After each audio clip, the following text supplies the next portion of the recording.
एक व्यक्ति आया और उससे बोला, बच्ची तू क्यों यहाँ बैठी है? सबके घर में दिवाली पूज रही है और तू यहाँ क्यों बैठी है? तो उसने कहा कि माला हमारी 13-14 माला रह गई, बिक नहीं पाई है, तो जे भी बिक जाए तभी हम जाएंगे दिवाली वाली, क्या गरीब आदमियों की क्या दिवाली। उस आदमी ने क्या किया, 500 रुपए निकाल के उसको दिए, बोले पूरी माला हमको दे दो तुम, और उसका सारा सामान उसके थैला में भरवा दिया और बोले जाओ अपने घर में खुशी से पूजा करो जाके।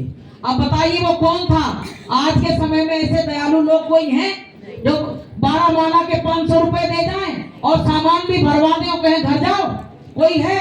तो प्रेमियों कौन है वो गुरु महाराज थे। बोलिए प्रेम से कि भगत के बस में है भगवान, भगत के वश में है भगवान, भगत बिना तो कुछ भी नहीं है, भगत बिना तो कुछ भी नहीं है, भगत उसकी शान, भगत के वश में है भगवान, भगत के वश में है भगवान। तुम चाहे जितना भी इंतजाम कर लेना, भगवान तुम्हारे इंतजाम का भूखा नहीं है। अगर तुम एक कोने में बैठ के उसकी याद करके रो रहे हो ना, तो उस पे वो तुम्हारे पकवान पे नजर नहीं डालेगा और तुम्हारे माल खजाने पे नजर नहीं डालेगा, लेकिन कोने में जो बैठा रो रहा उस पे वो नजर डालेगा।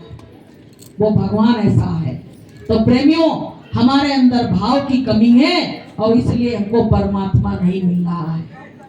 और भाव ही, गुरु महाराज क्या कहते हैं कि भाव के भूखे हैं सतगुरु, भाव ही एक सार है, भाव के भूखे हैं सतगुरु, भाव ही एक सार है, भाव से जो भजे मुझको भव से बेड़ा पार है, भाव के भूखे हैं सतगुरु, भाव ही एक सार है, भाव वाले भक्त का भरपूर मुझ पर भार है, भाव के भूखे हैं सतगुरु, भाव ही एक सार है।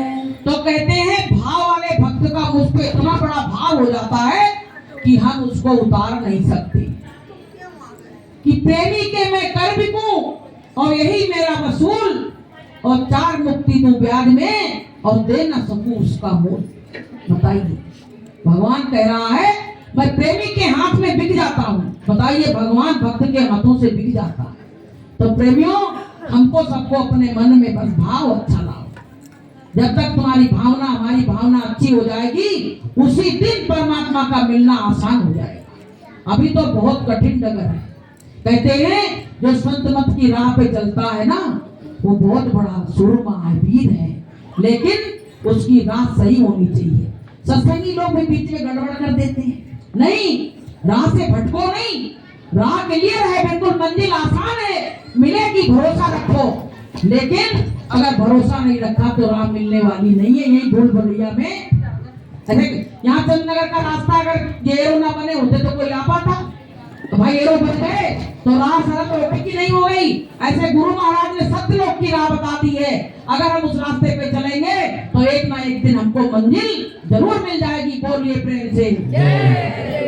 तो भैया मेरी वाणी से अगर कोई